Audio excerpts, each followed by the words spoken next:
농마트.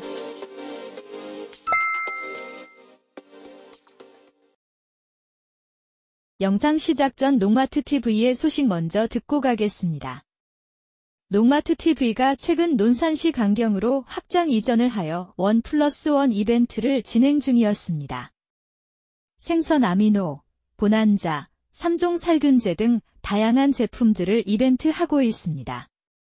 여기서 추가로 나노매트라는 전착, 침투제를 10개를 구매하시면 10개를 더 세트 주문 시 한 세트를 더 드리는 이벤트를 진행 중이니 많은 관심 부탁드리겠습니다. 곧 입고되는 이탈리아의 제품들도 많은 기대와 관심 부탁드립니다.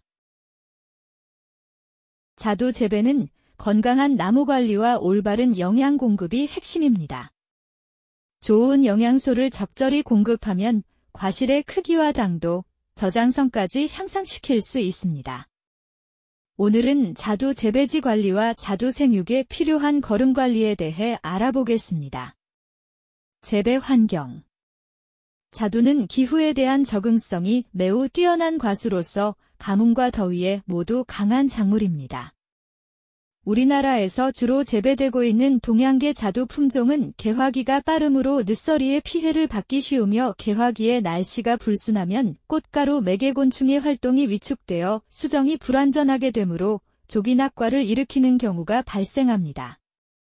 또 수확기에 비가 계속 내리면 과실의 품질이 나빠질 뿐만 아니라 수속력이 떨어지게 되고 검은 전문 이병, 탄저병 등과 같은 병의 발생이 많아집니다. 따라서 개화기 동안 온난하고 수확기에 비가 적은 곳이 재배하기 좋습니다. 자두나무는 토층이 깊고 비옥한 토양이 적지이나 품종군에 따라 좋아하는 토양이 다를 수 있습니다. 미국계 자두는 적응 범위가 가장 넓어 점질토로부터 사질토까지 재배되고 동양계 자두는 사질이 약간 들어있는 양토가 적당하나 척박한 땅에서도 재배가 가능합니다. 유럽계 자두는 토층이 깊고 비옥한 식질토가 좋지만 유럽계 자두는 생육기가 약간 건조하고 착색기 이후에는 강우량이 매우 적은 지대가 재배적지이므로 우리나라의 환경 조건에서는 재배가 적합하지 않습니다. 자두나무는 다른 핵과류와 같이 과습을 싫어하는데 특히 물이 고이기 쉬운 토양에서는 뿌리가 말라 죽거나 수지병 발생이 쉬우며 검은 전문의 병도 많이 발생합니다. 경토가 얕고 건조가 심한 곳에서는 나무의 생육이 나쁠 뿐만 아니라 과실 비대기에 일소 피해가 발생하기 쉽습니다. 따라서 자두나무 재배에 알맞은 최적지는 물 빠짐이 좋고 공기가 잘 통하며 보수력이 있는 곳으로 토층이 깊고 비옥해서 근군이 깊게 뻗을 수 있는 토양입니다. 토양 관리.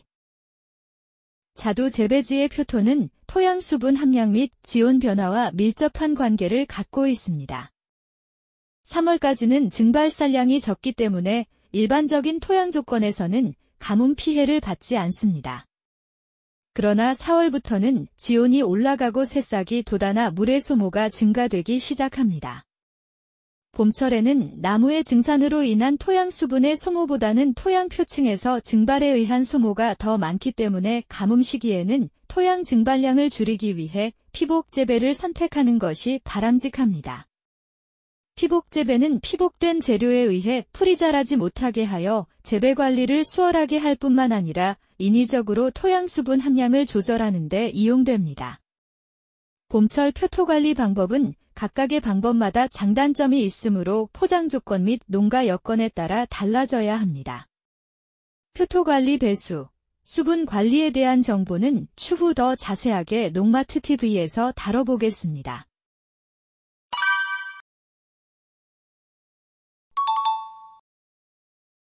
거름 관리. 자두나무는 개화 후 80에서 95일경에 수확할 수 있는 조생종 품종에서부터 140일 이후에 수확하는 극만생종 품종도 있기 때문에 양수분 흡수 과정 및 시기가 품종에 따라 차이가 심한 편입니다. 또한 각 비료 성분에 대한 민감도도 다른데 특히 다른 과수에 비해 질소질 비료에 대한 반응이 대단히 민감하기 때문에 특히 주의해야 합니다. 즉, 과잉에 의해 초기 결실이 나빠지는 경우는 적지만 착색을 늦추고 생리적 낙과를 유발시키는 경향이 높습니다. 반대로 결실량이 많은 경우 질소 부족 현상이 나타날 것으로 예상되지만 외관상 큰 변화는 나타나지 않습니다. 과실의 단맛과 신맛이 너무 낮아 맛없는 과실이 되는 경우가 많으며 전년도 저장양분에 의해 품질이 크게 좌우됩니다. 따라서 웃자라 정도의 3가지 생장이 이루어지는 것은 막아야만 합니다. 이를 위해서는 특히 질소 비료의 과용을 삼가하고 퇴비 및 밑거름은 반드시 낙엽 직후부터 땅이 얼기 전에 주도록 합니다. 밑거름은 뿌리의 활동이 시작되기 전에 주는 것이 좋습니다. 질소를 많이 필요로 하는 시기는 3가지 및 어린 과실의 생장이 왕성해지는 초기 비대기이므로 밑거름을 빨리 주는 것이 좋습니다. 비료분이 근군 분포 부위까지 도달하는데 상당한 시일이 걸리기 때문에 뿌리의 활동이 시작된 다음에 깊이가리와 더불어 밑거름을 주면 생장하는 새 뿌리가 끊어져 저장 양분의 손실이 커집니다. 특히 봄 가뭄이 심할 때 거름을 주면 다음에 비가 내릴 때까지는 비료분이 흡수되지 못하여 비료 효과가 늦게 나타나서 과실의 품질을 떨어뜨리고 생리적 난과를 유발하기 쉽습니다. 그러므로 밑거름은 땅이 얼기 전에 주는 것이 좋으며 이 시기에 밑거름을 주지 못한 경우에는 봄에 땅이 풀린 즉시 끝내도록 합니다. 웃거름은 비료분이 유실되기 쉬운 사질토 또는 척박한 땅에서는 생육 후가의 비료분이 부족하기 쉬우므로 열매거름인 칼륨을 위주로 속효성 질소 비료의 웃거름이 필요할 때가 많습니다. 그러나 과실의 핵이 딱딱해지는 경액기 시기인 5월 하순에서 6월 상순에 질소가 과다하면 낙과되기 쉽고 성숙기에 과다하면 숙기가 늦어짐과 동시에 품질이 떨어지므로 웃거름을 줄 때에는 질소질 비료는 특별한 경우가 아니면 생략하는 것이 좋습니다. 웃거름을 주는 시기는 5월 하순에서 6월 상순입니다. 과실의 품질을 높이기 위해서는 성숙기에 질소가 약간 부족한 상태가 좋습니다. 또 수확기가 빨라 낙엽기까지의 기간이 길기 때문에 질소 비료를 가을거름으로 주면 그 효과가 크게 나타납니다. 자두나무의 꽃눈은 7월 하순에서 8월 하순에 걸쳐 분화하기 시작하는데 그 후 영양 상태에 따라 꽃눈 충실도가 좌우되고 다음 해 초기 생육은 저장양분에 의존하므로 수확 후 잎의 동화작용을 왕성하게 하여 저장양분을 많이 축적시킬 수 있도록 하는 것이 중요합니다.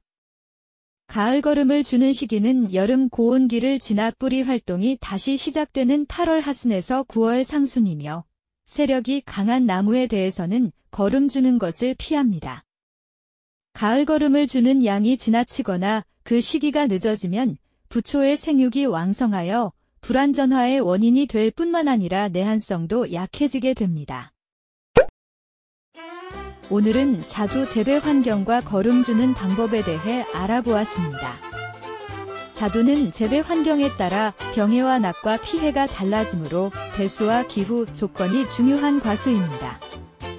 비료 관리에서는 질소 과용을 피하고 밑거름은 낙엽 후 땅이 얼기 전, 웃거름은 5에서 6월에 칼륨 위주로 주는 것이 효과적입니다. 수확 후에는 저장양분 축적을 위해 가을거름을 알맞게 주어 다음 해 꽃눈 형성과 초기 생육을 돕는 것이 중요합니다. 저희 농마트TV는 농업 현장의 고민을 함께 해결하는 농자재 전문 플랫폼입니다. 비료, 영양제, 병해충 관리자 대뿐만 아니라 유기질 비료까지 검증된 자재만 엄선해서 믿고 쓸 수 있는 제품만을 추천드립니다. 어떤 작물에 어떤 자재가 필요한지 고민이 되신다면 댓글이나 농마트TV 연락처로 문의를 주시면 정확한 상담과 제품 추천을 도와드리겠습니다. 농마트TV 사이트 주소는 아래 댓글에 남겨놓을 테니 많은 방문과 관심 부탁드리겠습니다. 농가분들을 위해 좋은 자재, 합리적인 선택으로 더 나은 수확을 함께 만들어 가겠습니다. 농마트TV 구독과 좋아요 부탁드리겠습니다. 오늘 영상을 시청해주셔서 감사합니다.